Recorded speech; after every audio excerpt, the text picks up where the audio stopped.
회원 여러분 안녕하십니까?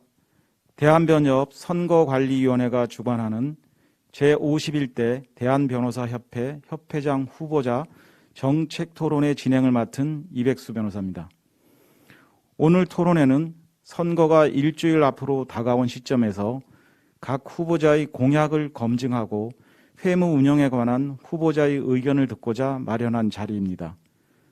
금일 정책토론회는 협회장 및 대의원 선거규칙 제11조 제3항에 따라 대한변협 선거관리위원회가 주관하여 실시하며 약 1시간 30분 동안 대한변협 유튜브 채널에서 생중계됩니다.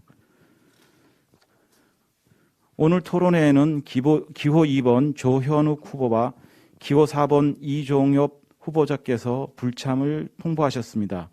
그래서 세 분 후보자를 모시고 진행하게 되었음을 알려드립니다. 좌석은 시청자의 편의를 위해 좌측부터 기호순으로 배정했으며 정견 발표 순서는 사전 추첨을 통해 결정되었음도 알려드립니다. 그럼 오늘 토론회의 진행 방식을 간략하게 설명드리겠습니다. 먼저 후보자들이 주제에 대한 정견 발표를 각 5분씩 하겠습니다. 주제는 대한변협 선거관리위원회에서 2개를 선정하여 미리 후보자들에게 고지하였습니다. 후보자 정견 발표를 듣고 후보자 간 질의응답 시간이 있겠습니다. 각 후보자들은 타 후보자에게 2번의 질의 기회가 있습니다. 이때 동일한 후보자에게 두 번 질의하셔도 좋고 각각 다른 후보자에게 질의를 1번씩 하셔도 좋습니다.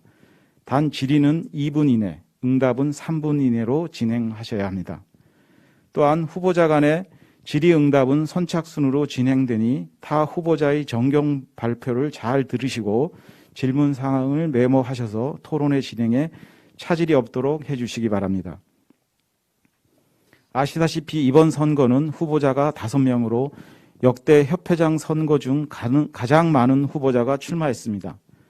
공정하고 원활한 진행을 위해 후보자들께서는 토론 시간을 정확하게 지켜주시기 바랍니다.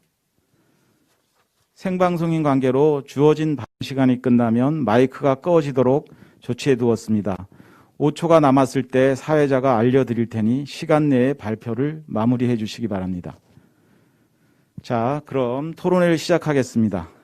각 후보자가 이번 선거에 협회를 위한 다양한 공약과 정책을 내놓고 있는데요. 첫 번째 주제를 말씀드리겠습니다. 첫 번째 토론 주제는 대한변협 회무 운영에 있어 문제가 있다고 생각하는 부분이 있는지, 있다면 개선책은 무엇인지에 대해 말씀해 주시기 바랍니다. 시간은 5분씩입니다. 먼저 사전 추첨에 따라 기호 5번 박종훈 후보자 정견 발표 시작해 주시기 바랍니다. 안녕하십니까. 기호 5번 박종훈 후보입니다. 선관위에서 이렇게 토론회를 개최해 주셔서 정말 감사합니다. 자유토론을 통하여 후보자들의 능력, 자격, 비전, 그다음에 공약의 실현 가능성 등이 점검되면 좋을 텐데 그렇지 않지만 그렇게는 안 된다 하더라도 이렇게 토론회를 개최해 주셔서 정말 감사합니다. 변협 회무와 관련해서 운영의 문제점을 먼저 말씀드리겠습니다. 변협은 인권과 정의의 수호자인과 동시에 회원들의 권익 신장에도 앞장서야 할 책무가 있습니다. 현재 변협은 정치적 중립성 논란에서 자유롭지 못하고 국민들의 신뢰도 제대로 받지 못하여 위상이 저하되어 있습니다. 직역수호 활동이 제대로 이루어지지 못했다는 비판에서도 자유롭지 못합니다. 첫째, 협회장 선거 결과에 따라 변협 집행부가 일괄적으로 변경되어 변협 회무의 일관성과 연속성이 단절되는 문제가 있습니다. 두 번째, 상임이사회, 사법평가위원회 등이 모두 자문기관이어서 각종 위원회의 결정 사항과 다르게 협회장이 독단적으로 정책을 결정하고 집행하는 문제가 있습니다. 예를 들어 사법평의회가 추천하지 않는 사람을 대법관, 헌법재판소 재판관, 공수처장 후보로 추천하는 것을 들 수 있습니다. 사법평의회가 있다면 협회장이 사법평의회가 추천하지 않은 사람을 후보로 추천하기 위해서는 다시 사평의회의 의견을 물어서 추천하는 것이 옳다라고 생각됩니다. 세 번째, 협회장 선거에 있어 기탁금 외에 각종 선거 비용을 개인이 부담하도록 되어 있기 때문에 결국 경제적 능력이 없는 협회장이 후보는 나오지 못하도록 되어 있습니다. 네 번째, 14개 지방회가 모여서 대한변협을 구성함에도 불구하고 서울의 회원을 중심으로 변협 회무가 이루어지기 때문에 서울 외의 지방의 회원들의 회무 참여가 낮은 점이 있습니다. 그리고 비현실적인 선거규칙 등의 개선이 시급합니다.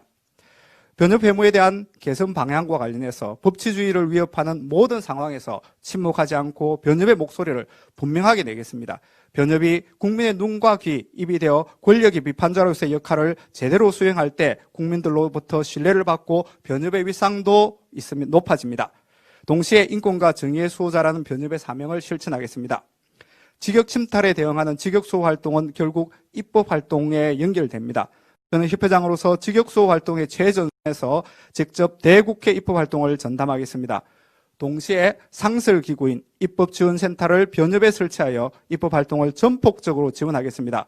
검사평가제, 법관평가제에 이어 입법평가제 및 입법우수의원 평가도 변협의 목소리를 입법에 적극 반영하도록 하겠습니다.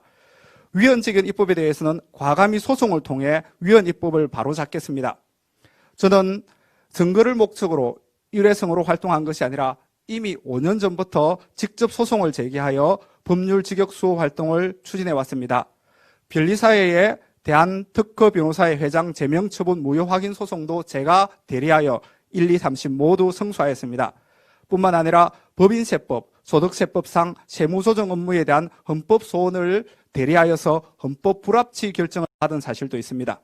변호사에 대한 세무사 자격 부여를 제외한 세무사법에 대해서도 헌법 소원을 하였고 변리사의 의무가입이 위헌이라고 판단하여 변리사에 미가입하여 징계를 받아서 지금 징계무효 소송을 제기 중에 있습니다. 또한 변리사의 의무가입을 구정한 변리사법 제11조에 대해서 위헌법률 심판을 제청하였으나 기각되어 헌법재판소에 헌법소원을 제기한 상태입니다. 변리사 의무고용 미수 과태료 부과 처분 소송도 진행 중입니다. 저는 돈이 없어 변리사에 가입을 하지 않는 것이 아닙니다. 돈이 없어 변리사 의무연수를 받지 않은 것이 아닙니다. 변호사는 당연히 변리 업무를 할 수 있으며 위헌적인 변리사법을 깨기 위해 일부러 당사자가 되어 변리사에 가입하지 않고 징계받았고 일부러 의무교육을 미수하여 과태료를 부과받고 소송하고 있는 것입니다. 일본법을 보면은 클로즈 해주시면 감사하겠습니다. 일본법에 의하면은 일본법 제3조 2항은 변호사는 변리사 및 세무사의 사무를 수행할 수 있다라고 되어 있습니다. 그러나 이 부분에서 제대로 해석이 안 된 부분이 있습니다. 당연이라는 문구가 이렇게 있음에도 불구하고 안타깝게도 번역이 되지 않았습니다. 당연히 할 수 없는 부분입니다. 협회장 중간 평가를 실시하여서 행동과 결과를 회원들에게 성과를 끝났나요? 시간을 이제 처음이시라서 그런데 시간을 좀 잘 지켜주시기 바랍니다. 자, 그러면 순서에 따라서 기호 1번 이종린 후보께서 정견 발표를 시작해 주시기 바랍니다. 안녕하십니까? 기호 1번. 마이크를 들고 해주시죠. 예. 처음에 보니까 실수가 있습니다. 네, 천천히 예. 하시죠. 예. 안녕하십니까? 기호 1번 이종린 후보입니다. 선관위에서 저희들이 여러 차례 사실은 공개 토론을 하고 싶어서 의견 조율을 했습니다만 후보자 중에 반대하시는 분이 계셔서 지금까지 그 토론회가 개최되지 않았습니다만 다행스럽게 지난번에 합의가 돼서 토론회가 개최되는 것으로 일정이 잡혔습니다만 두 분께서 갑자기 또 불참하시는 바람에 소기의 목적은 달성할 수 없을지 모르겠습니다만 그래도 우리 세 명의 후보들끼리라도 이런 자리를 마련할 수 있게 해주신 선관위에 감사를 드립니다. 저는 먼저 공약에 대해서는 팜플렛을 통해서 여러분들께서 다 알고 계시리라고 생각돼서 그중에 중요하게 생각하는 몇 가지만 말씀을 드리도록 하겠습니다. 저는 이번 선거에 임하면서 참 놀라운 사실을 발견을 했습니다. 우리 변호사 단체의 선거가 정치판의 선거하고 동일합니다. 선거 사무실을 얻고 선거 캠프를 차려서 선거의 경험이 많은 우리 회원들을 영입해서 각 팀을 맡깁니다. 그렇게 선거 운동을 치르시고 결국은 그 선거 캠프에서 그대로 집행부를 구성하는 게 지금까지 관행입니다. 아마 이번도 그렇게 관행이 그대로 관철되리라고 생각이 됩니다. 그러면 뭐가 문제가 되느냐? 첫 번째는 비용이 상당히 많이 들어간다. 고비용의 문제가 생기고, 두 번째는 의견 수렴이 안 된다는 문제가 생깁니다. 집행부가 그대로 캠프에서 그대로 올라간다면 다른 지역에 의견들이 수렴할 창구가 막힌다라는 결과가 될 수가 있기 때문에 이것은 반드시 막아야 되겠다. 그래서 저는 선거 캠프를 차리지 않고 자원봉사자 중심으로 지금 선거운동을 진행하고 있습니다. 앞으로 끝까지 저는 그렇게 진행할 예정입니다. 그래서 공약으로도 제가 선거 캠프도 차리지 않지만 집행부를 60% 이상을 공모를 통해서 뽑겠다라고 지금 공약을 내걸었습니다. 이건 의견 수렴을 위해서 그렇습니다. 어느 단체고 의견 수렴이 안 되면 통합이 어렵습니다. 통합을 이루려면 다양한 의견을 수렴해서 회무 집행의 반영을 반드시 해야 된다고 생각을 합니다. 그래서 저는 반드시 만약에 제가 당선이 된다면 거기에 따라 60%는 공모를 통해서 집행부를 구성토록 하겠습니다. 두 번째는 여러 가지 문제가 있긴 합니다만은 재정적인 투명성 문제가 또 있습니다. 우리가 월 회비에 4만 원씩을 내고 있습니다만 회원 여러분 그걸 어떻게 언제 어디에 쓰는지를 아시는 분들은 거의 없으실 겁니다. 물론 감사기구가 있기 때문에 잘 집행이 된다고 생각은 합니다만 일단 우리가 회비를 냈다면 그 회비들이 어떻게 사용되는지는 우리가 알 수 있어야 될 것입니다. 저는 인천 회장으로 취임한 후에 회장 전결 사항과 관련해서 폐단이 있었음을 발견하고 회장 전결 사항을 다 없앴습니다. 그리고 상임이사를 통해서 의결을 거친 후에 집행하도록 했습니다.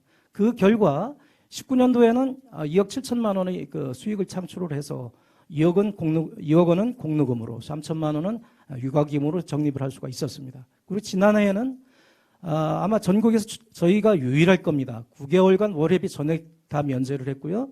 추석에 20만 원 지원금을 지급했음에도 불구하고 연말에 2억 7천만 원, 19년도하고 동일합니다. 수익이 창출이 돼 있는 상태입니다. 재정이 투명한 것은 어느 단체든 발전의 기본입니다.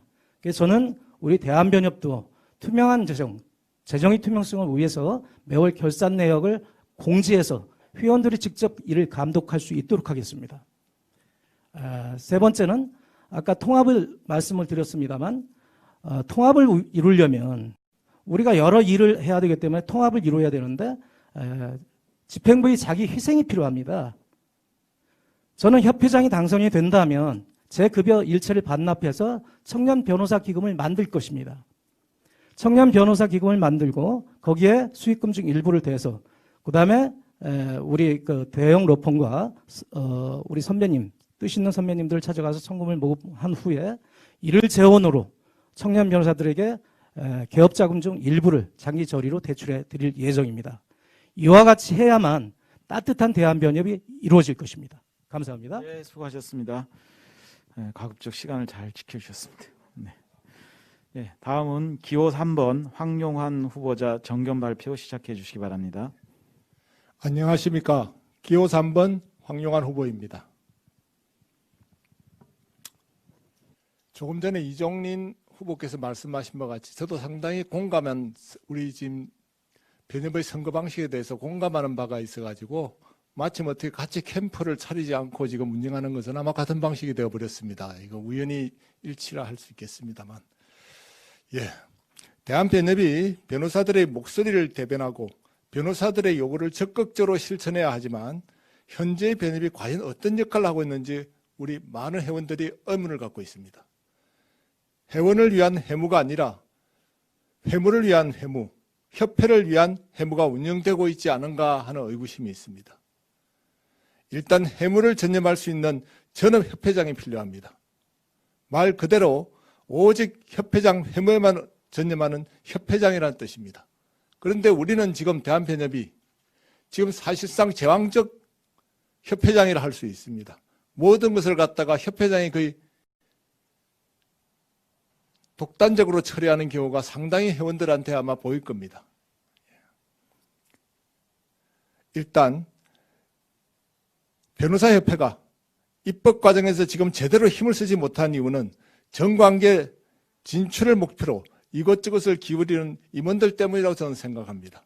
그래서 저는 협회장 퇴임 이후 정관계에 진출하지 않을 것이며 협회장이 오직 회무에만 전념할 수 있도록 퇴임 후 2년 동안 정관계 진출을 금지하도록 하는 회칙을 개정할 생각입니다. 그리고 인기 위주에 따라서 지금 회원에게 부담을 주는 법률 시장을 축소하는 MOU가 지금 많이 체결되고 있는 것으로 압니다. 이걸 폐지하겠습니다. 변호사들에게 실질적인 도움이 되지 못하고 선심성으로 체결한 MOU에 연해서 많은 변호사가 무료 상담 내지 무료 자문을 하는 경우가 많습니다. 저는 임기 중에 회원들에게 아무런 도움을 주지 못하고 오히려 법률 시장을 축소하는 MOU부터 폐지하겠습니다. 마지막으로 입법입니다. 대한변협이 해야 할 가장 큰 역할은 입법에 관여하는 것입니다. 변호사 비밀유지 특권, 법률보험, 아무리 말로만 해도 소용이 없습니다. 입법 TF를 구성해서 상시 운영하겠습니다. 모든 후보가 공약으로 말씀하시는 직역수호, 직역탈환, 결국 입법입니다. 직역 침탈 시도는 입법에 의해서 이루어지는데 과연 지금까지 현 집행부는 입법 활동에 대하여 어떠한 영향도 미치지 못하고 있습니다. 또한 저는 오랜 회무 경험으로 인하여 국회 각 교수단체와 다양한 인적 네트워크를 갖추고 있습니다. 그동안 체계적이고 전문적인 대응을 통해 행정사법 개정안을 저지하는 등 유사직역 침탈 시도를 저지한 경험도 있습니다. 단지 TF팀, 특별위원회 같은 것을 만들어 놓은 것에 그치지 않고 협회장이 발로 뛰겠습니다. 필요한 경우 국회의원을 만나고 관련 행정기관을 설득하겠습니다. 협회장이 직접 입법 TF, 입법 감시 등을 운영토록 하겠습니다. 이외에 구체적인 내용은 저의 공략집을 다시 한번 참조해 주시기 부탁드립니다. 감사합니다. 황용안이 하겠습니다. 할 수 있습니다. 네, 우리 황용안 후보께서는 정견 발표를 아주 짧게 해주셨습니다. 고맙습니다. 자, 후보자 여러분의 다양하고 심도 있는 정견 발표 잘 들었습니다. 각 후보자분들은 타 후보자들의 정견 발표를 잘 들으셨을 텐데요. 타 후보자의 공약을 듣고 궁금하셨던 부분을 질의할 수 있는 시간입니다. 발표 전 간단히 질의 대상자를 말씀해 주시고 발언을 하시기 바랍니다. 두 후보자가 동시에 손을 드는 경우 사회자인 제가 임의로 순서를 정하도록 하겠습니다. 그럼 네, 5번 기호 5번 박종훈 후보님께서 어느 분한테 질의하실까요? 1번 후보인 이종린 후보님께 질문을 드리고자 합니다. 네, 말씀하시죠. 네. 후보님께서는 재정적인 투명성을 잘 확보하겠다고 말씀하셨고 또한 회무를 함에 있어서 정결사항에 배단이 있어서 없앴다라고 말씀하셨는데 어떤 정결사항에 배단이 있었는지 궁금합니다. 그리고 또한 한 가지 여기에 재정과 관련해서 결국 어떤 후보님은 회비 반값 그리고 경유비 반값이라는 공약을 내걸었습니다.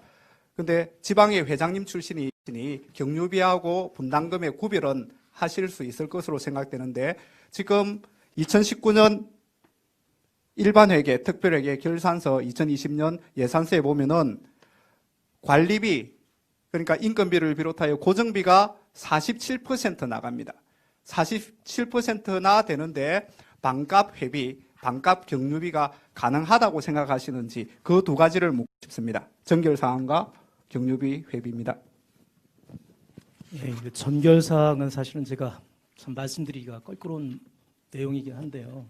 지금 후보님이 참석을 하셨으면 말씀을 드리기가 편한데 한 후보님이 참석을 안 하셔서 제가 그렇습니다만 답변을 드려야 되겠죠.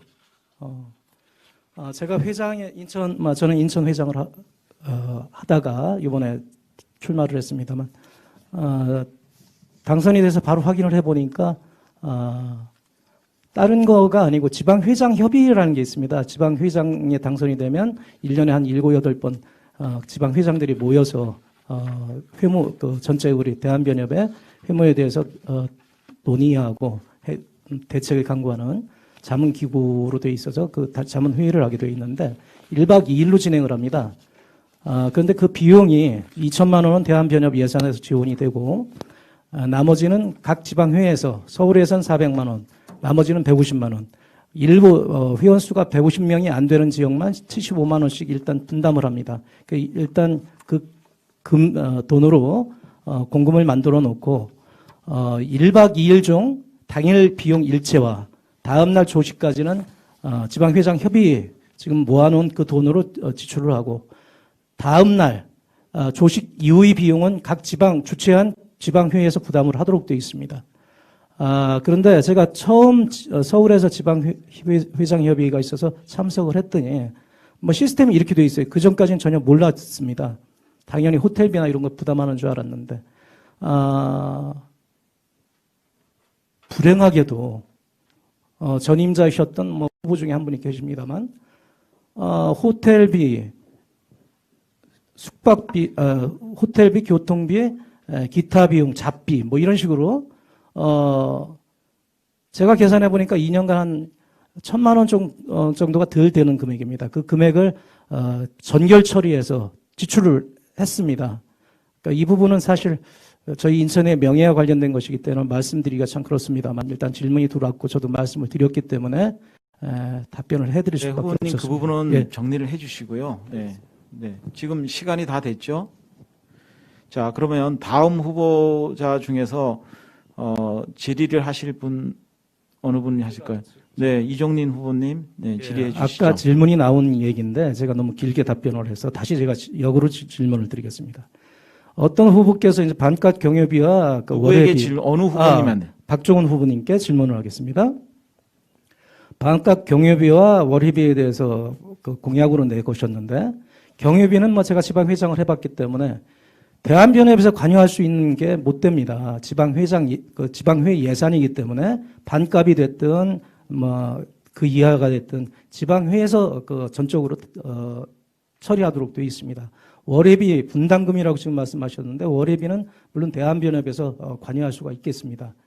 이 부분에 대해서 과연 실제적으로 이렇게 반값이 가능한지 제가 역으로 다시 한번 말씀을 한번 여쭤보겠습니다.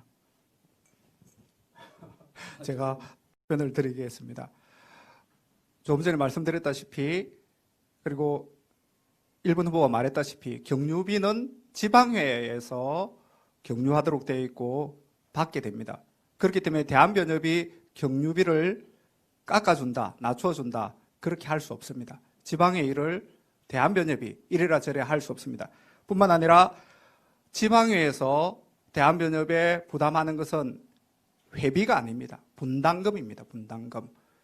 분담금 1인당 4만 원씩 내고 있고 그중에 3만 5천 원이 일반 분담금이고 5천 원이 회관 건축 기금입니다. 조금 전에 제가 보여드렸다시피 관리비가 47%입니다. 2019년 결산 기준으로. 만약에 반값 분담금 회비라는 것은 용어가 잘못돼요. 분담금을 받게 되면은 변협이 할 수 있는 일이 아무것도 없습니다. 공약을 많이 내셨는데 공약을 이룰 방법이 없습니다. 그리고 심지어는 직원들을 해고해야 되는 상황이 발생할 수 있습니다. 정말 빌공짜 공약입니다. 불가능하다는 것을 제가 변협 재무이사 출신입니다. 재무이사로서 확실하게 말씀을 드리겠습니다. 이상입니다. 네, 그러면 다음 어느 후보님 질문하실까요? 네. 황영환 후보님 질문해 주시죠. 예, 이종리 후보에게 묻겠습니다. 우리 이 후보님께서는 인천지방 변호사회를 회장을 하셨고 또 우리 이종린 후보께서는 인천지방 변호사회 회장을 지내셨고 또 회무에 인천지방 변호사회에 오랫동안 관여하셨던 걸 제가 알고 있습니다. 근데 지방회 입장에서 이를 보면은 변협에서 꼭 해줬으면 하는 정책들이 있었을 겁니다. 그런데 그 정책으로서 우리 후보께서 느끼시는 거 어떤 게 있는지, 그동안 왜 그것이 그러면은 이루어지지 않았는지 그 점에 대해서 말씀해 주십시오. 지금까지 구체적으로 생각을 그렇게 많이 한 적은 없었기 때문에 답변하기가 그렇게 쉽지는 않은 질문입니다. 지방의회 입장에서는 사실 지방의회 의견들을 구체적인 사안마다 많이 반영해 주길 바라고, 대한변협 집행부 구성도 사실은 지방 출신 지방의회 소속 회원들을 많이 배치를 해주시길 바라는데, 사실상 지금까지 보면 서울이 중심으로 대한변협이 구성이 돼 있어서 그런 면에서 일단 1차적으로 저희들이 아쉬움을 많이 가지고 있고요. 두 번째는 대한변협은 법률상 지방회의 연합체로 되어 있습니다.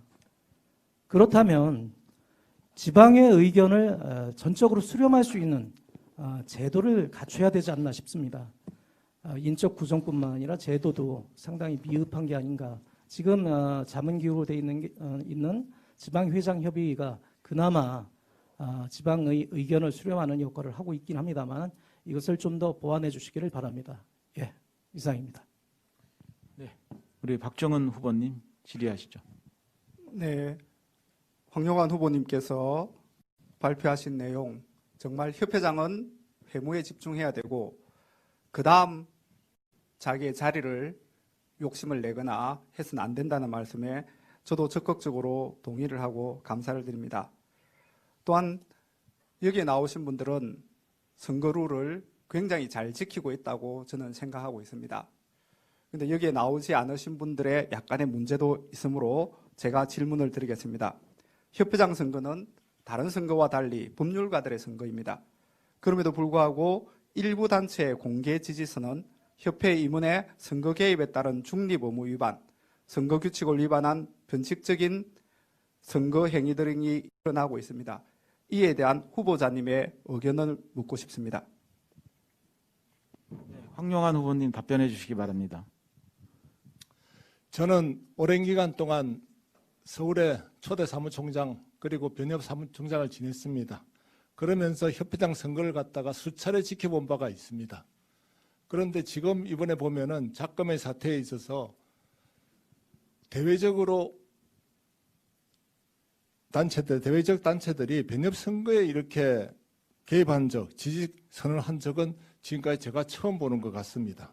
그런 것은 우리 지금 변협 선거 규칙에 대한 선거 위반에 대한 징계가 너무 미미한 것이 아닌가, 또 당선되면 모든 것이 위험해야 되는 거 아닌가라는 것이 일단 선입견이 든 것 같습니다. 사실 법조인으로서 법률가로서 정말 안타까운 심정입니다. 그렇게까지 진행되어야 하는지. 그래서 저는 선거규칙에 대해서 제가 당선이 되면은 선거규칙을 강화할 생각입니다.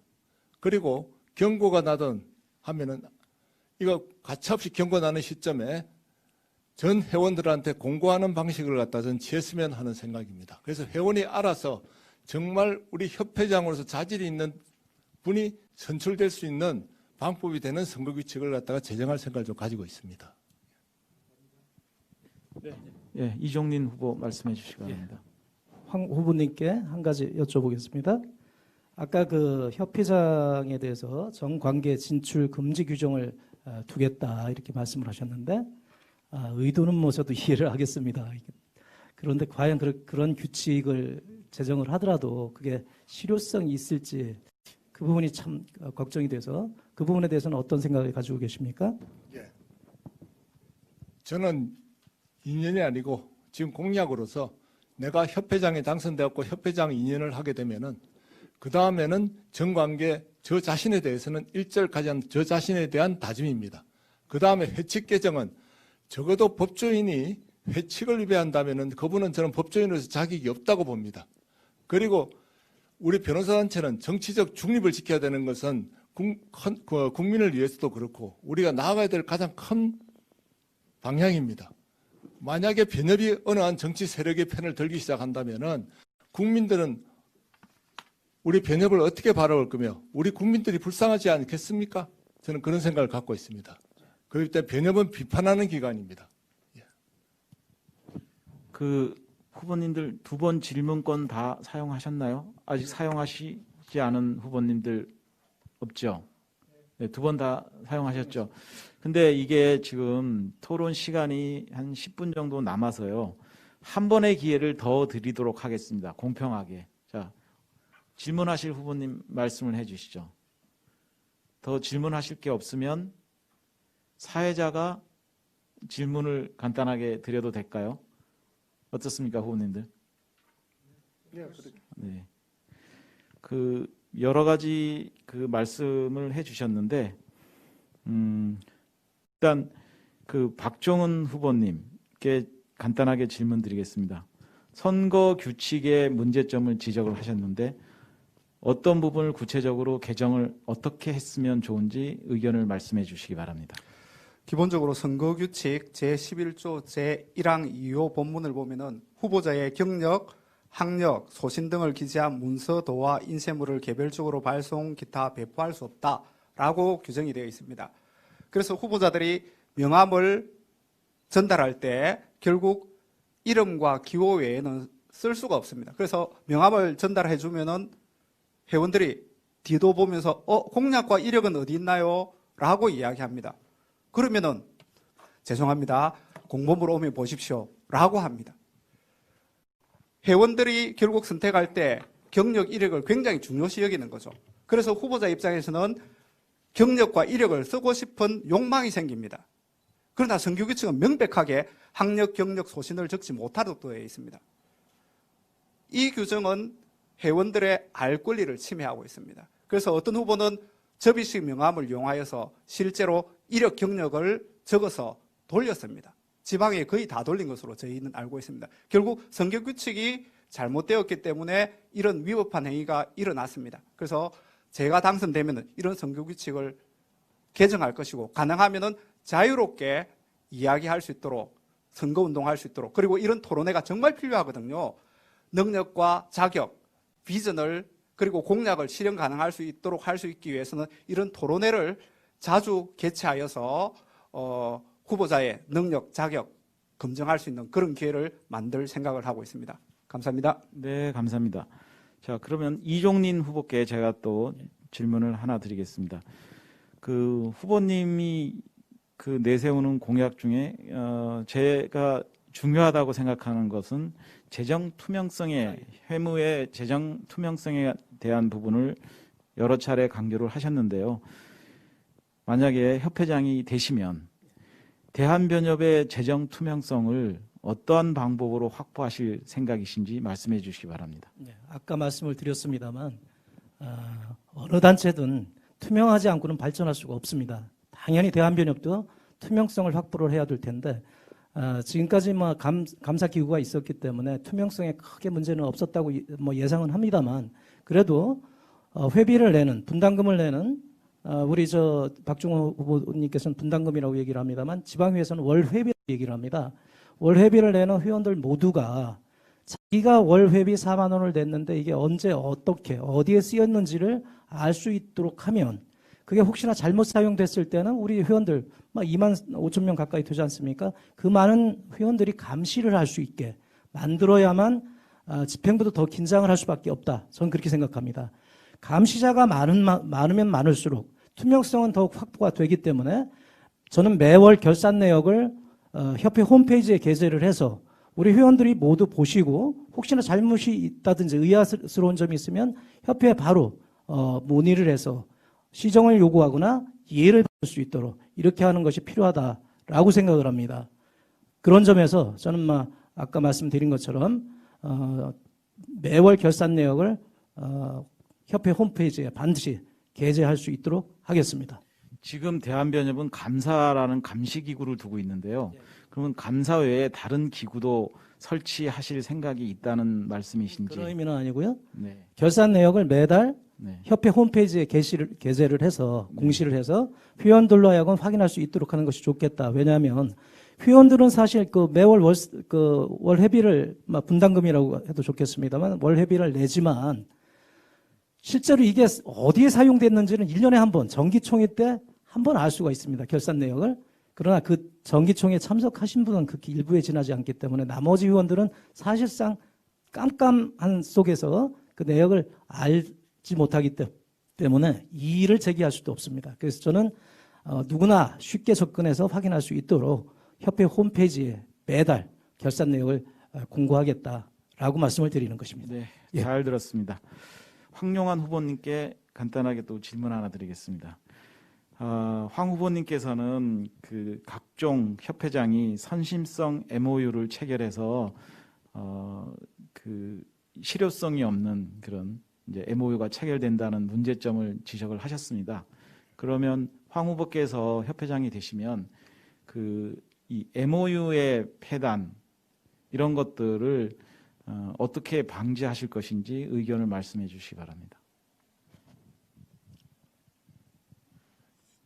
일단 지금 우리 MOU를 보면은 MOU가 국제 교류라든지 국가적 차원이라든지 우리가 사회단체라든지 소수자를 위해서 정말 필요한 MOU들이 있습니다. 그리고 우리 회원들은 정말 각종 봉사활동을 많이 하고 있습니다. 공익활동을. 법률 상담도 하고 우리의 직업 자체가 사람들로부터 주위에서 많은 전화도 받고 그러고 있습니다. 앞에 보고 말씀하시죠. 그 있습니다. 그런데 지금 맺어진 MOU는 상당히 선심성 MOU가 지금 많습니다. 그리고 지금 자체 변호사들이 우리 삶의 질이라든지 변호사도 이제는 뭐냐 하면은 변호사법 제1조에 따라서 인권 옹호와 사회 정의 실현이라는 면도 강하지만은 또 생활이라는 지위도 있습니다. 그러기 위해서 이것은 오히려 지금 변호사한테 삶에 가중되는 문제가 아닌가라는 생각이 많이 들고 있습니다. 그렇기 때문에 그런 MOU들이 지금 상당수 아마 1년 사이에 지금 제가 알기로 도대체 지금 얼마나 많이 체결되었는지를 갖다가 제가 당선되면은 바로 검증에 들어가겠습니다. 그리고 회원들한테 그거 가져서 여론으로도 물어볼 생각입니다. 이것이 필요했는지 유용했는지 그렇게 하겠습니다. 네, 감사합니다. 자, 이상으로 대한변협 회무 운영에 대한 후보자분들의 의견을 들었습니다. 그럼 다음 주제로 넘어가겠습니다. 두 번째 주제는 AI가 변호사의 업무를 대체하는 시대가 다가오는 상황에서 대한변협은 회원의 생존을 위해 어떠한 준비를 해야 하는지에 대해 말씀해 주시기 바랍니다. 시간은 동일하게 5분씩입니다. 먼저 기호 5번 박종훈 후보께서 정견 발표를 시작해 주시기 바랍니다. 네, 기호 5번 박종훈 변호사입니다. 법률 AI가 등장하면 AI가 변호사들을 대체할 것으로 많은 변호사들은 생각하고 이러한 미래에 대해 매우 두려워하고 있는 것이 사실입니다. 오늘 주제도 AI가 변호사의 업무를 대체하는 시대가 다가오는 상황에서 대한변협은 회원의 생존을 위해 어떠한 준비를 해야 하는지입니다. 이것이 바로 떠올려야 할 것인지를 생각해 보면은 변호사를 대체하는 인공지능은 강인공지능이라 불리는데 이는 좀 먼 미래의 일이라고 보는 것이 미래학자들의 일치된 의견입니다. 그러므로 AI가 변호사를 대체하는 것이 아니라 변호사 업무를 보조하도록 해야 됩니다. 법률 AI가 등장한다 하더라도 변호사를 완전히 대체할 수는 없을 뿐더러 AI가 변호사를 대체하는 것은 매우 위험합니다. 지금 로톡에서 시행하고 있는 형량 예측 시스템도 AI의 한 형태로 볼 수 있는데 이를 전적으로 신뢰하고 형사 절차에 대응한다는 것은 정말 위험한 것이라는 사실을 변호사들은 다 알고 있습니다. 미국에서도 의료 AI인 왓슨이나 파산 관련 AI 시스템이 있으나 이는 모두 전문가인 의사와 변호사를 보조하여 의사, 변호사인 전문가의 역할을 보조하는 도구이지 대체하는 도구가 아닙니다. 일반 사기업이 변호사를 대체하는 법률 AI를 만들려고 많은 시도를 하고 있지만 이것은 큰 잘못입니다. 로톡의 형량 예측 시스템이 대표적인데 전문가의 영역에서 전문가를 대체하는 AI를 만들려는 사기업의 시도는 매우 부적절할 뿐만 아니라 국민에게도 엄청난 피해가 가는 것입니다. 우리 변호사법상으로서는 변호사는 다른 직역과 동업할 수 없고 변호사가 아닌 자와 이익을 분배하는 형태의 비즈니스 모델은 모두 변호사법 위반으로 규정하고 있습니다. 그럼에도 불구하고 많은 사기업들이 이런 행태를, 이런 시도를 하고 있습니다. 이런 시도에 대해서는 변협이 단호하게 변호사법 위반으로 신고하고 고발하고 더 이상 이런 일을 못하도록 해야 됩니다.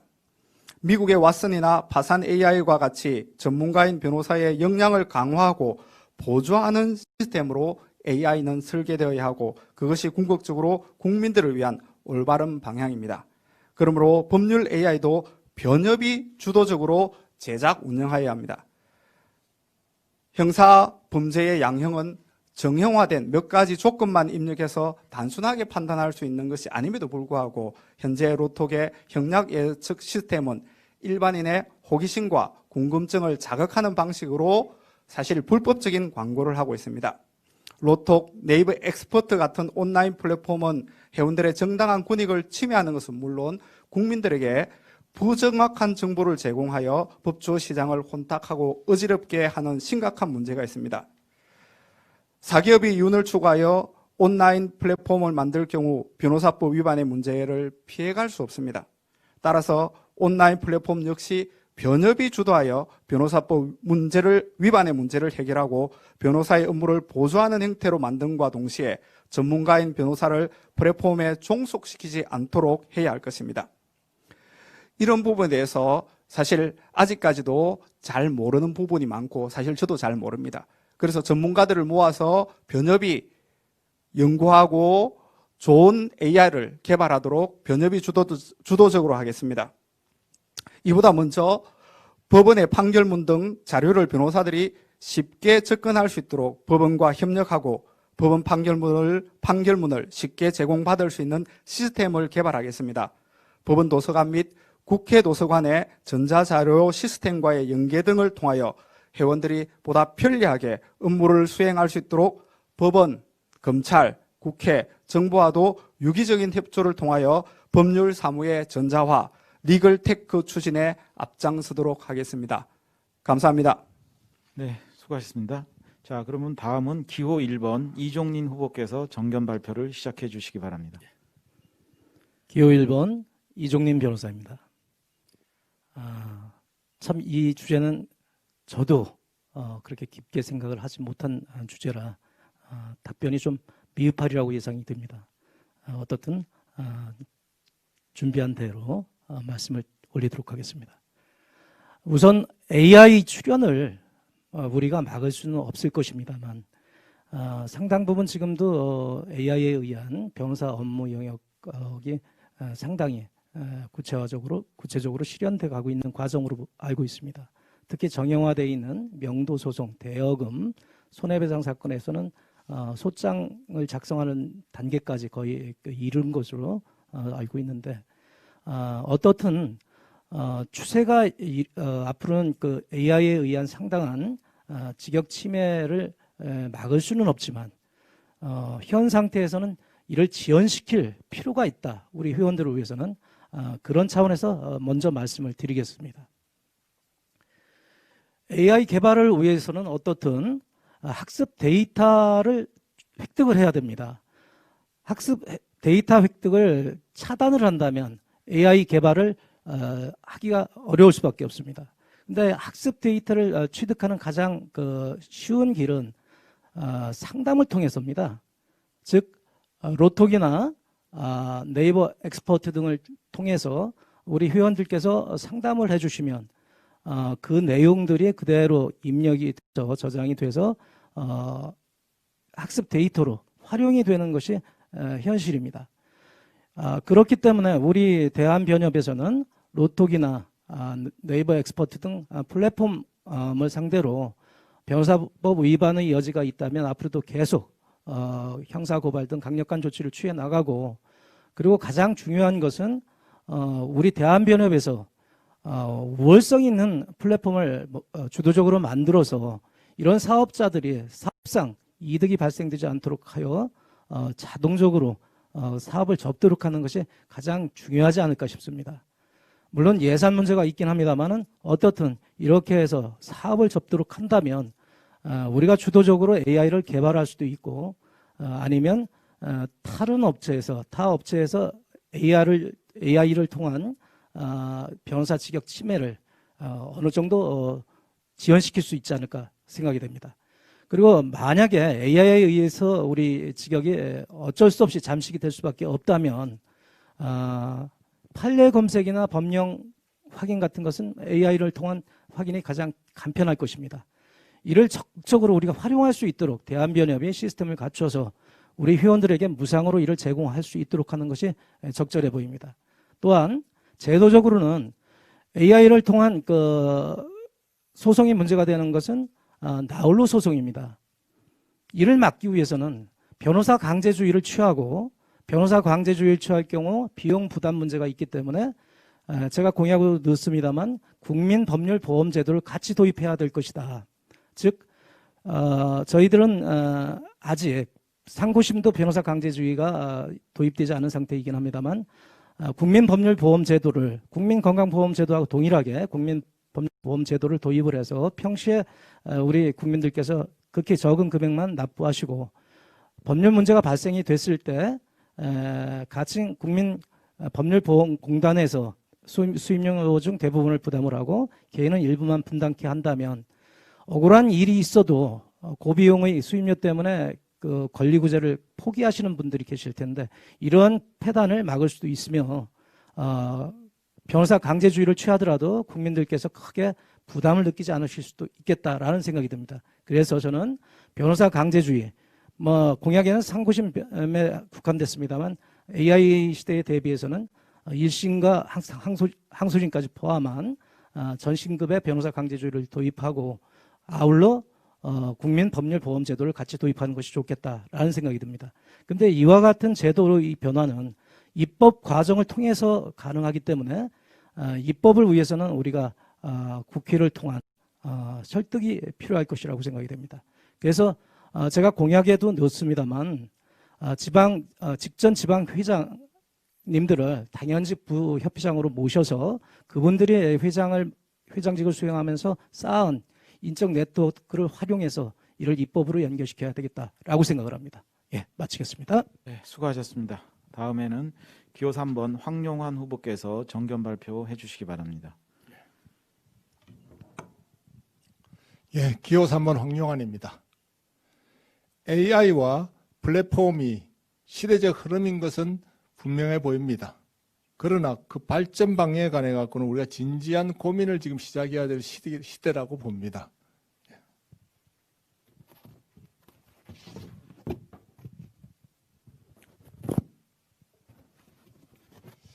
먼저 현재 많은 논란이 붙고 있는 문제입니다.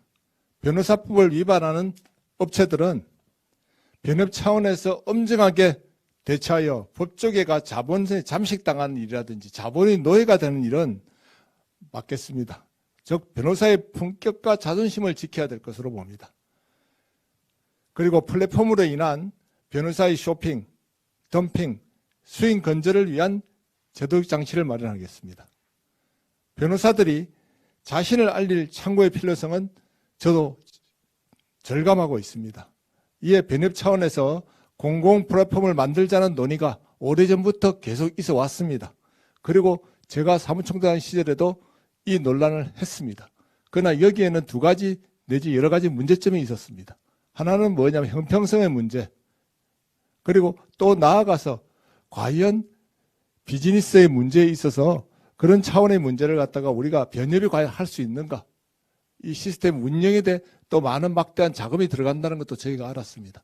그렇기 때문에 논란을 하다가 그게 우리 변협의 지금 임기가 2년입니다. 그러니까 많은 우리 집행부들이 그 2년 보통 변협에 들어오면 6개월은 파악하기 바쁩니다. 그리고 6개월 되면 보따리 싸기 바쁩니다. 결국 1년짜리 이 변협에서 이 문제를 해결하기에는 상당히 난점이 있습니다.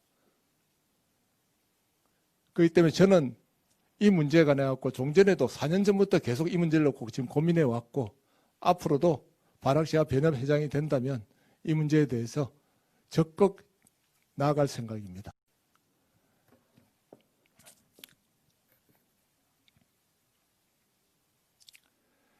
그래서 리갈 AI 플랫폼 관련 이슈에 대한 대응과 규제 방안을 연구하고 또 논의할 상임 조직을 창설해가지고 변협이 지속적으로 실효성 있게 대응할 수 있도록 하겠습니다.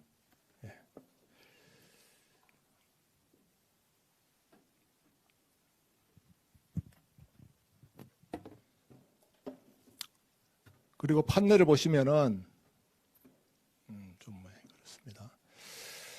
소수의 주체들이 데이터를 독점하지 못하도록 데이터 독점과 정보 비대칭 문제를 해결하기 위해 노력하겠습니다. 현재 대법원 국회와 협의해서 하급심 판결문들을 변호사들이 제한 없이 쉽게 접할 수 있도록 하여야 할 것입니다. 하급심 판례를 쉽게 검색할 수 있는 지식 제공 시스템을 구축하여 운영하고 향후 다양한 법률 정보들을 추가하여 변호사들이 고르게 공유할 수 있도록 하여야 하겠습니다. 시대적 흐름에 발맞춰서 우리 직역을 적극적으로 확대하는 것도 중요합니다. 위기가 곧 기회입니다. 모든 것은 결국은 또 다시 법적인 문제로 들어갈 수 있기 때문에 AI가 변호사 업무를 완전히 대체한 시대가 온다면 새로운 영역이 우리 변호사에서는 열린다고 저는 봅니다. 정부는 한국판 뉴딜에 지금 160조 가량의 사업비를 투입한다는 계획을 발표했습니다. 저는 변협 차원에서 정부 부처, 산업계와 긴밀하게 협력하여 변호사들의 새로운 직역 창출을 위해서 적극 나설 것입니다. 우리 변호사들이 4차 산업을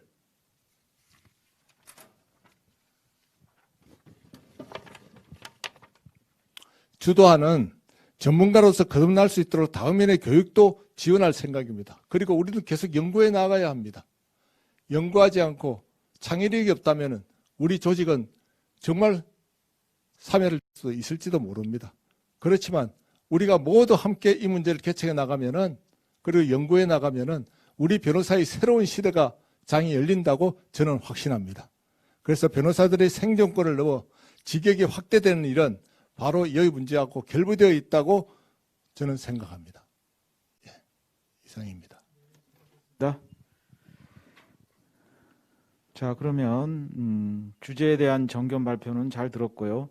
후보자 간 질의응답 시간을 갖도록 하겠습니다. 어느 후보님 질의하시겠습니까? 네, 이정린 후보님, 네, 질의해 주시죠. 박 후보님께 한번 말씀을 드려보겠습니다.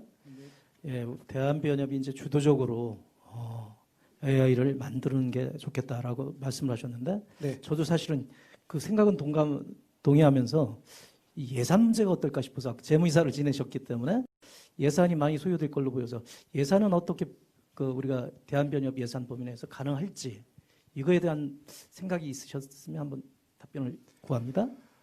대한변협이 지금 분담금 4만 원을 받는데 그 중에 5천 원이 회관 건축 기금입니다.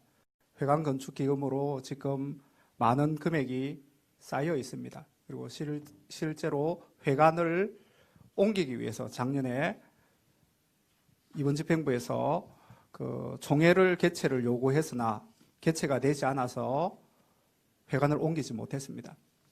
이미 200억 이상의 돈이 쌓여 있기 때문에 회관을 옮기고, 사실 회관을 옮기고 나면은 그 회관 분담금이 특별히 필요 없어질 시대가 많습니다. 저희들이 변협 제가 교육이사 재무이사 때 1년에 20억, 15억, 많게는 25억씩 회관 적립 기금으로 적립한 바가 있습니다.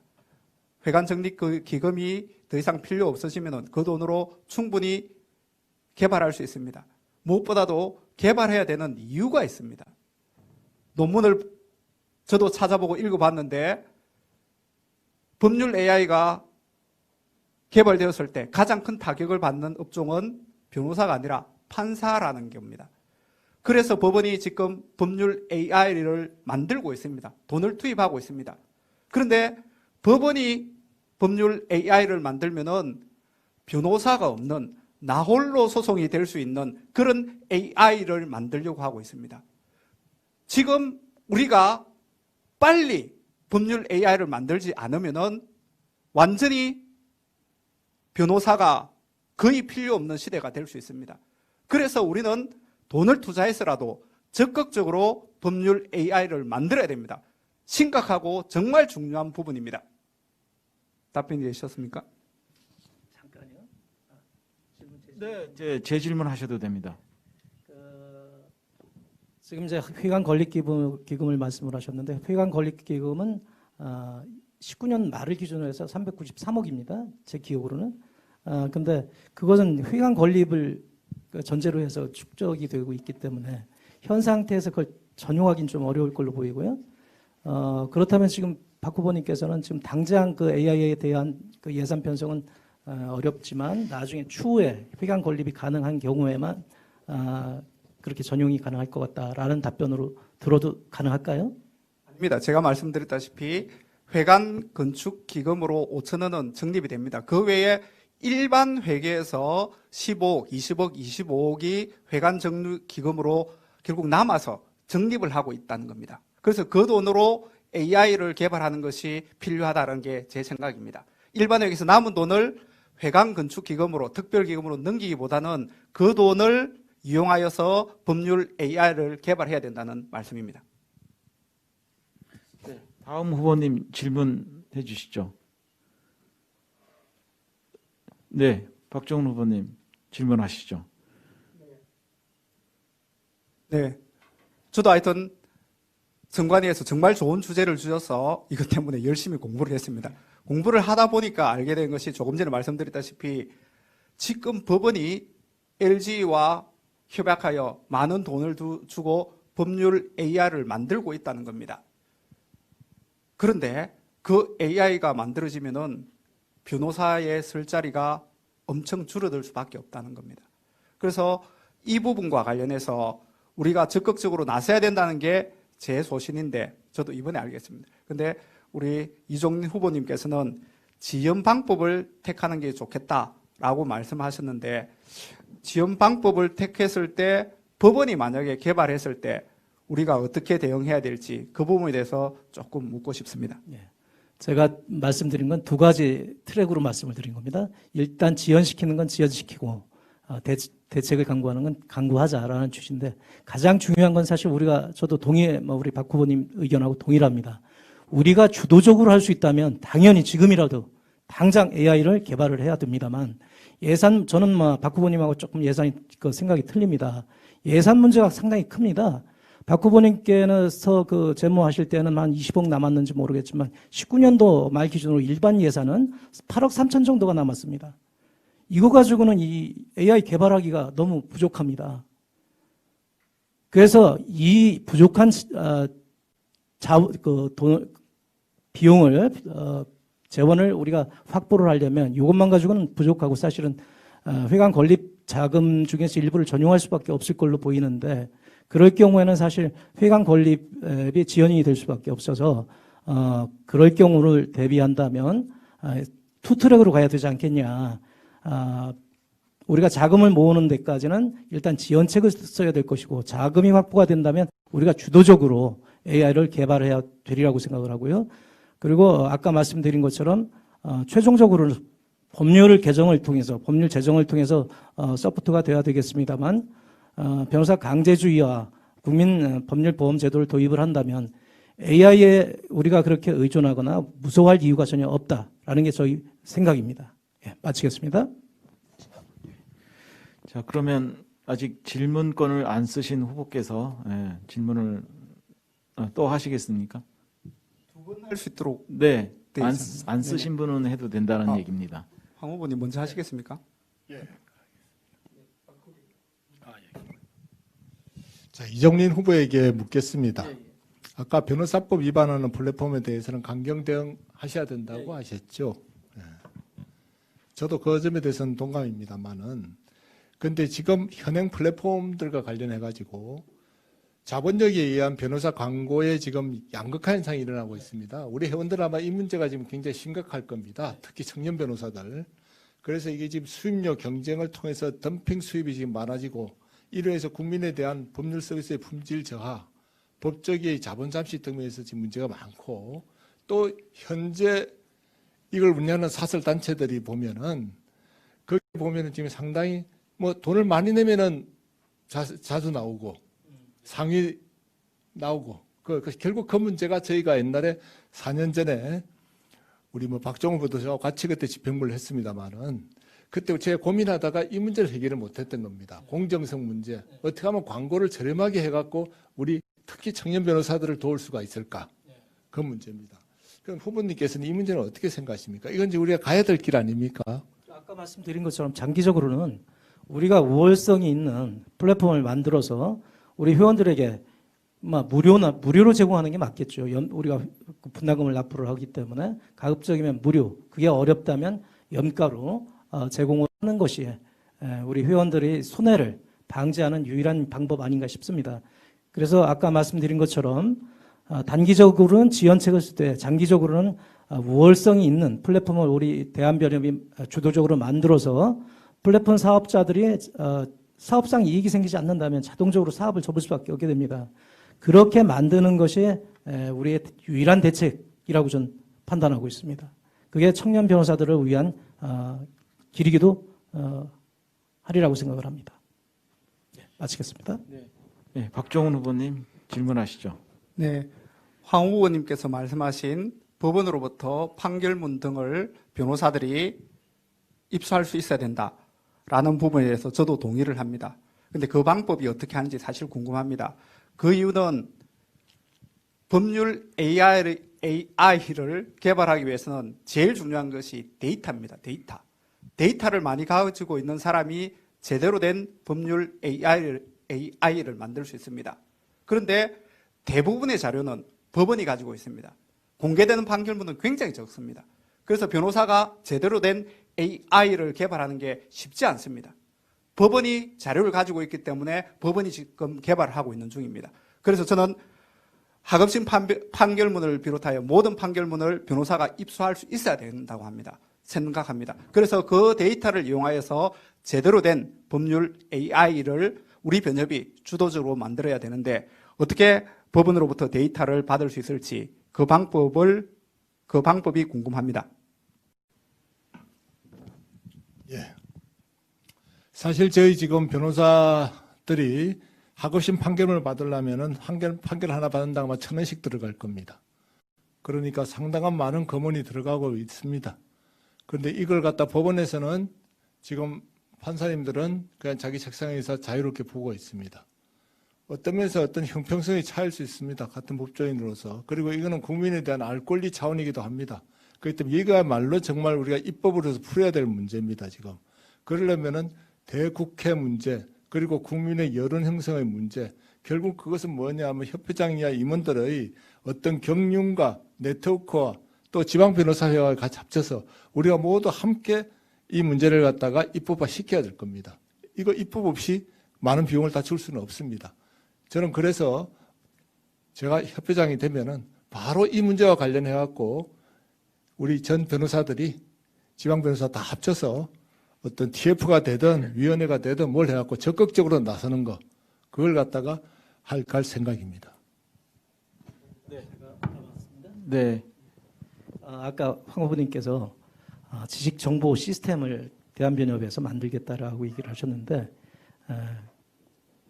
좀 구체적으로 어떻게 만들 건지 이해는 좀 안 갑니다. 그래서 이거를 구체적으로 어떻게 만들어서 어떤 효과가 있는지 효과까지도 좀 한번 얘기를 해주시면 어떨까 싶습니다.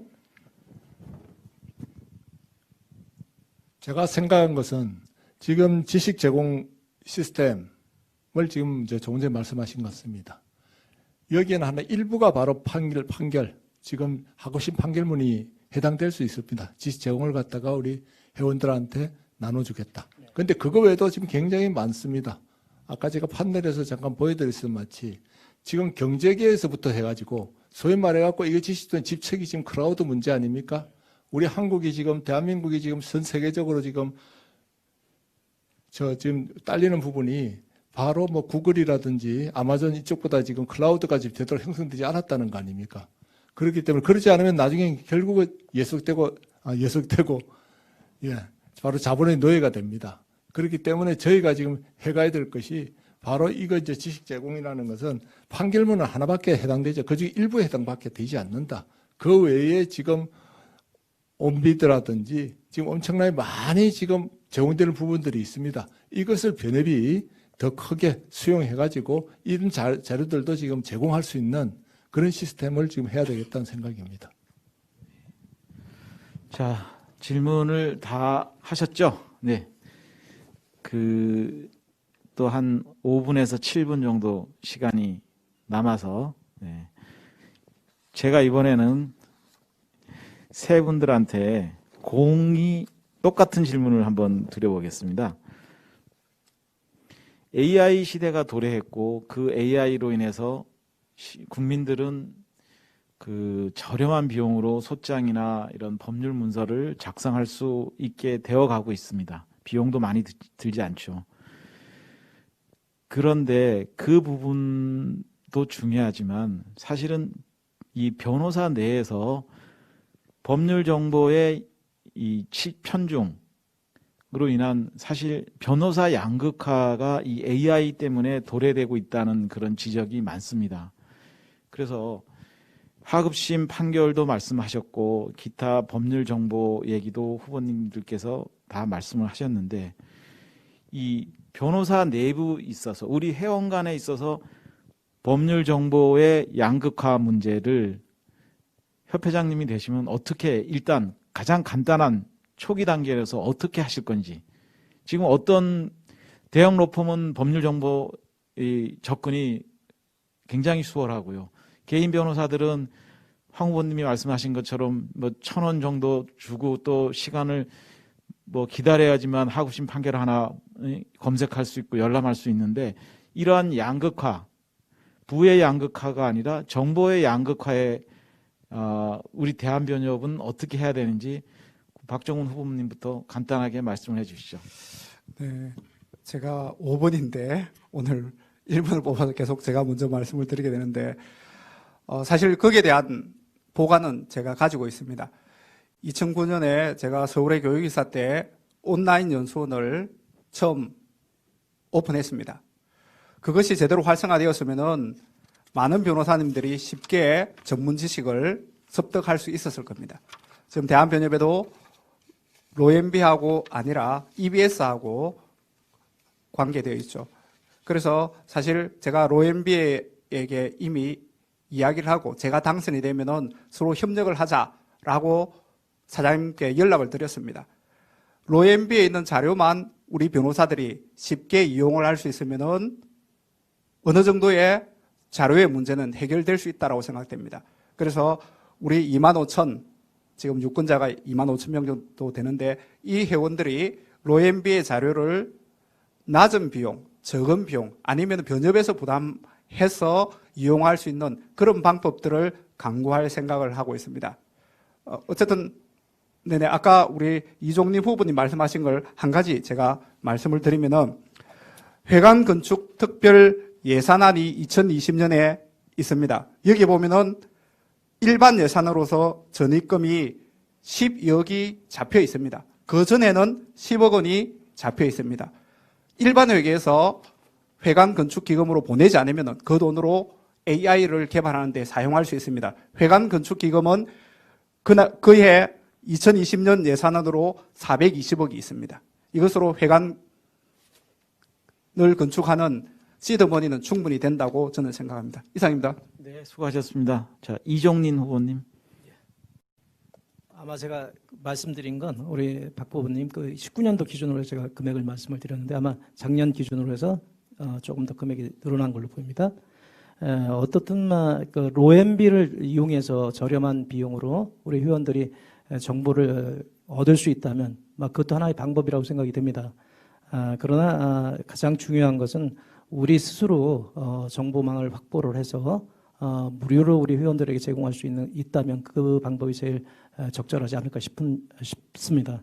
그 정보 중에 가장 중요한 게 판례고 그다음에 서식과 절차에 대한 지식일 텐데 이와 같은 것들은 우리가 법원과 협조를 한다면 판례는 쉽게 우리가 얻을 수 있지 않을까 싶습니다. 쉽다라는 표현이 좀 그렇습니다만은 어떻든 법원과 협조를 해서 판례를 확보를 하고 서식이나 절차에 대해서는 우리 회원들이 알 수 있도록 우리가 지금 축적되어 있는 그 자료들도 많이 있습니다. 그런 자료들을 홈페이지를 통해서든지 일정한 우리가 섹터를 만들어서 공시를 할 수 있도록 공유를 할 수 있도록 한다면 어느 정도 지식의 빈익빈 부익부 현상은 어느 정도 해소가 될 수 있지 않을까 싶습니다. 그런 식으로 저는 접근할 계획으로 있습니다. 네, 감사합니다. 황용환 후보님 예. 말씀해 주시죠.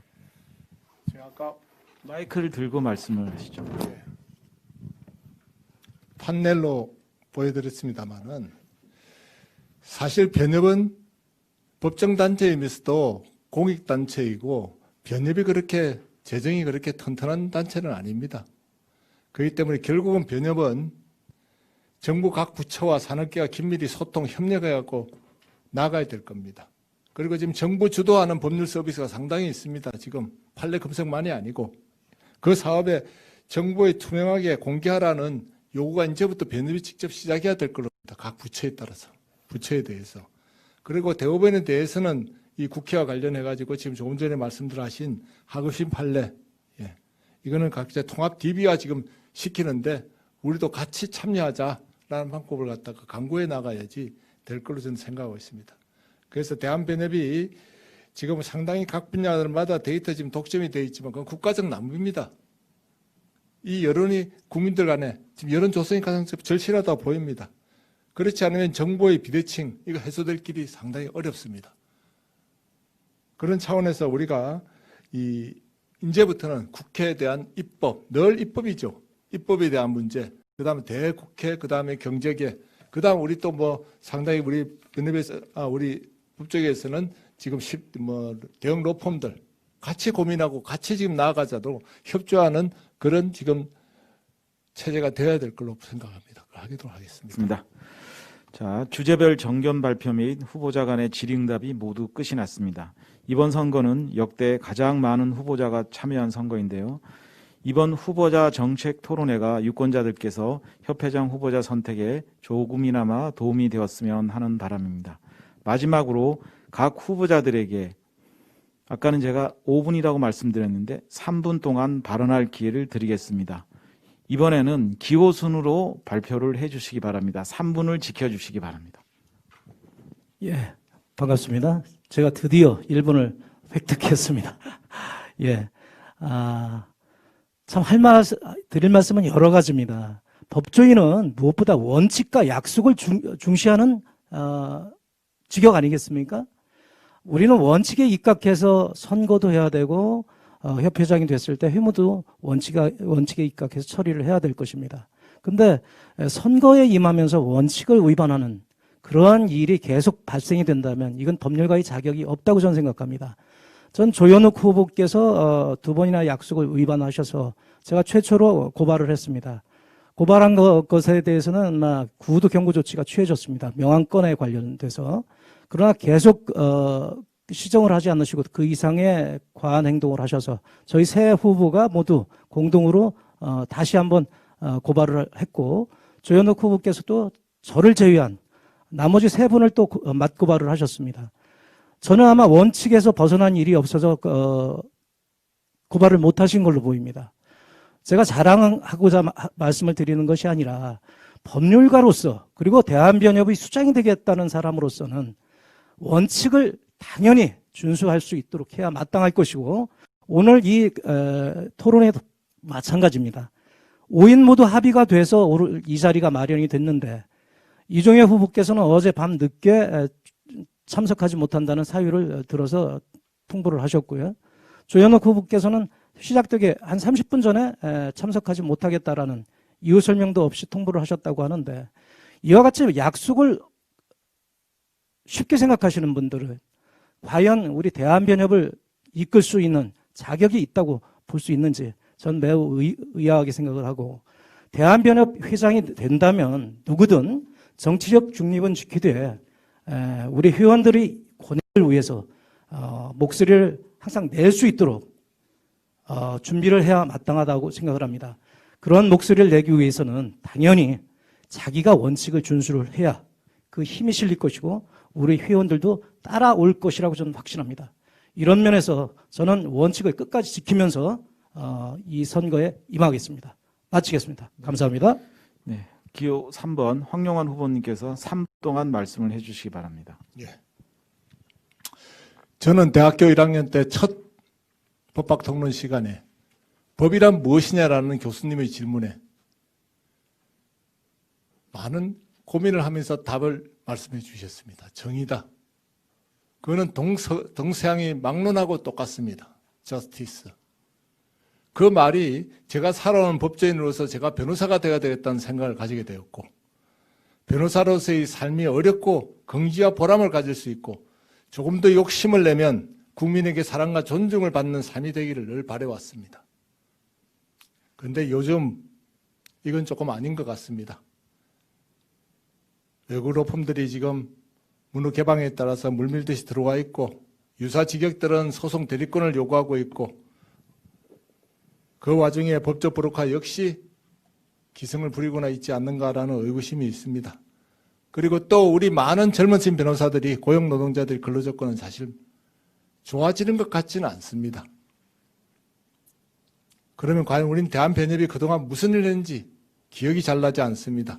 변협으로서 무언가 많은 메일이 오지만 우리 회원들의 삶에는 그다지 관련이 없습니다.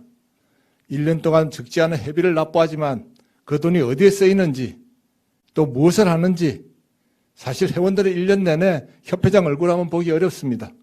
무언가 문제가 있습니다. 이것은 해결할 것이 별로 없습니다. 해결되지도 않고 있습니다. 이제는 바꿔야 합니다. 대한변협도 회원들의 목소리를 대변하고 회원들의 요구를 적극적으로 실천한 자리로 바꿔야 합니다.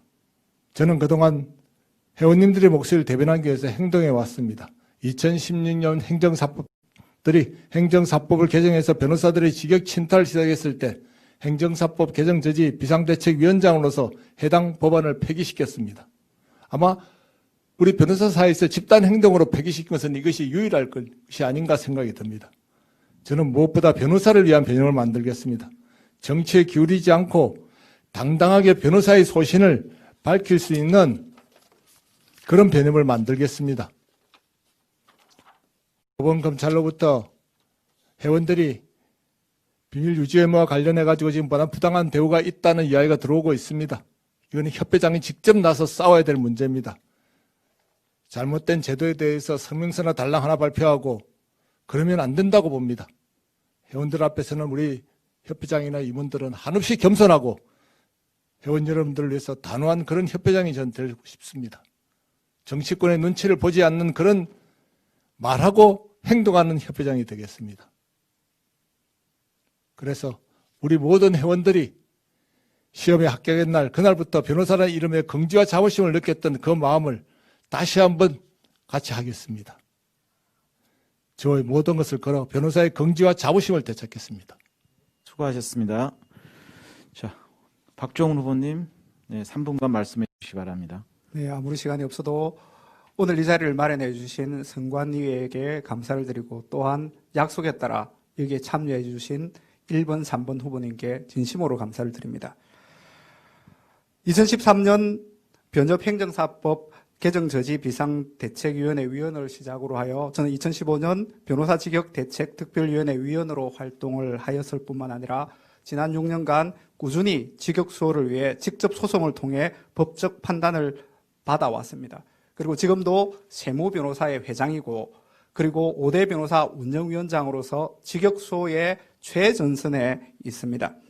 그리고 교육이사 때 지방 회원들에게 다양한 연수 기회를 제공하고자 지방에서 특별 연수를 확대했고 신규 변호사 연수도 지방에서 많이 개최하였습니다. 그리고 인권위원도 오래 하였습니다.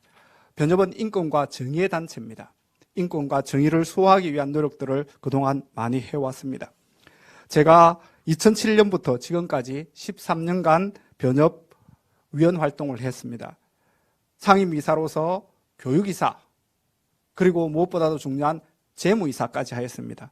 그 외에 변호사연수원 운영위원회, 그리고 예결산 부위원장, 변협인권위원회 등 많은 회무를 13년 동안 끊이지 않게 이 일을 해왔습니다. 협회장 임기는 2년밖에 안 됩니다. 협회장으로 당선되고 업무 적응에 낭비할 시간이 없습니다. 그러므로 13년간 다양한 분야에서 변협 회무를 경험한 제가 당선되면 바로 직접적으로 변협일을 할 수 있습니다. 준비된 협회장이라는 말씀입니다. 그리고 또한 저는 젊은 층과 계속적으로 교류하고 있습니다. 2007년 중앙대법대에서 강의를 시작해서 한양대법대, 중앙대로스쿨, 외대로스쿨, 서울대로스쿨에서 공정거래법, 소비자법, 법문서, 리걸클리닉, 법조윤리를 강의하고 있습니다. 지금도 제자들과 소통하고 있습니다. 지금 이제 막 개업한 우리 청년 제자들의 어려움을 잘 알고 있습니다. 그들의 어려움을 해결할 수 있게 제가 최선을 다해서 노력을 하겠습니다. 무엇보다도 저는 연속성 있는 업무 추진이 가능하도록 하기 위해서 협회장 중간평가를 실시하겠습니다. 그리하여 회원들로부터 평가를 받아서 제가 잘못한 것인지 계속 밀고 나가야 될 것인지를 반드시 회원들로부터 평가를 받겠습니다. 변협다워지는 길은 변협의 위상을 높일 수 있는 사람을 세우는 것부터 해야 됩니다. 약속을 지키지 않는 사람은 변협의 회장의 자격이 있는지 여러분이 판단해 주시기를 바라겠습니다. 13년의 흔치 않는 해무 경력을 바탕으로 흔들리지 않는 강한 변협을 이끌어갈 협회장 후보 기호 5번 박종헌입니다. 감사합니다. 네, 수고하셨습니다. 시간 관계상 직접 방송을 시청하시지 못한 회원분께서는 대한변협 홈페이지와 선거관리위원회 홈페이지에서 이번 정책 토론회 영상을 직접 시청하실 수 있습니다. 많은 관심을 가져주시기 바랍니다. 마지막으로 오늘 정책 토론회에 참여해 주신 후보자 여러분과 시청해 주신 회원분들께 진심으로 감사 말씀드립니다. 이상으로 제51대 대한변호사협회 협회장 후보자 온라인 정책 토론회를 모두 마치겠습니다. 긴 시간 함께해 주신 여러분 감사합니다.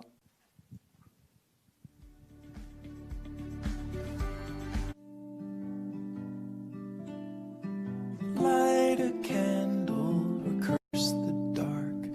It's all the same to me. Start a fire or drown the spark and shake away the heat. Tell the truth or live a lie. Just don't close your eyes.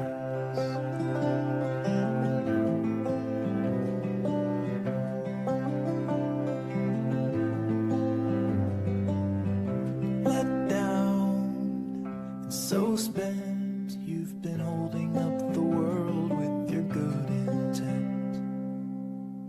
Help out like you should. It's a burden that you never really understood.